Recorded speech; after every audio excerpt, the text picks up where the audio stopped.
আল্লাহ কুমিল্লাবাসীকে হেদায়েতের মালা পরায় দেন। কুমিল্লাবাসী বিভাগ পাওয়ার যোগ্যতা হারিয়ে ফেলেছে।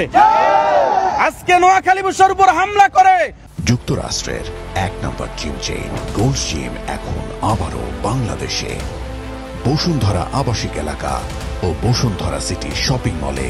কুমিল্লার জনতা তাদের যে বিভাগের দাবি, এই দাবি তারা করার অধিকার তারা হারিয়ে ফেলেছে। আমরা তাদের বিচারের দাবি জানাই। ইন্টারিম সরকার অতি দ্রুত যারা হামলা করেছে তাদেরকে গ্রেফতার করে দৃষ্টান্তমূলক শাস্তি দিবে, এটা আমাদের প্রাণের দাবি। আমরা সকল আল্লাহর দরবারে দোয়া করি, আল্লাহুম্মা আমিন। আয় আল্লাহ, আজকে আমাদের আন্দোলন সংগ্রামকে কবুল করে নেন। আল্লাহ, নোয়াখালীর সংগ্রামকে আপনি কবুল করে নেন। আল্লাহ, কুমিল্লাবাসীকে হেদায়েতের মালা পরায় দেন। কপালে হেদায়েত না থাকলে কুদরতি ফয়সালা দিয়া বুঝায় দেন। আয় আল্লাহ, নোয়াখালীর মানুষকে আপনি হেফাজত করেন।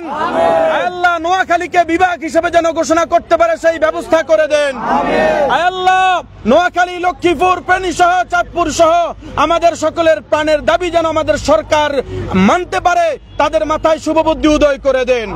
আল্লাহ, আমার ভাই অনেক শ্রম দিয়েছে, ঘাম দিয়েছে এই নোয়াখালী বিভাগের উসিলায়, বিভাগের জন্য। আল্লাহ, আমার এই ভাইদেরকে তাদের শ্রম ঘাম অর্থকে আল্লাহ এই কুরবানিদেরকে আল্লাহ আপনি কবুল করে নেন।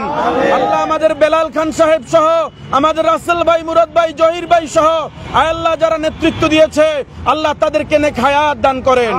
আল্লাহ, যাদের উপর হামলা করেছে আমাদের সেই কোরবানিকৃত সেই সাথী ভাই, আল্লাহ আপনি তাদেরকে নেক হায়াত দান করেন। আল্লাহ, আমরা যেন এই নোয়াখালী বিভাগ চাই, এই দাবি আদায়ের শেষ সময় পর্যন্ত যেন মাঠে থাকতে পারি। আল্লাহ, আপনি আমাদেরকে সেই তৌফিক দিয়া দেন। সুবহান রাব্বিকা রাব্বিল ইজ্জাতি আম্মা ইয়াসিফুন ওয়া সালামুন আলাল মুরসালিন আলহামদুলিল্লাহি রাব্বিল আলামিন।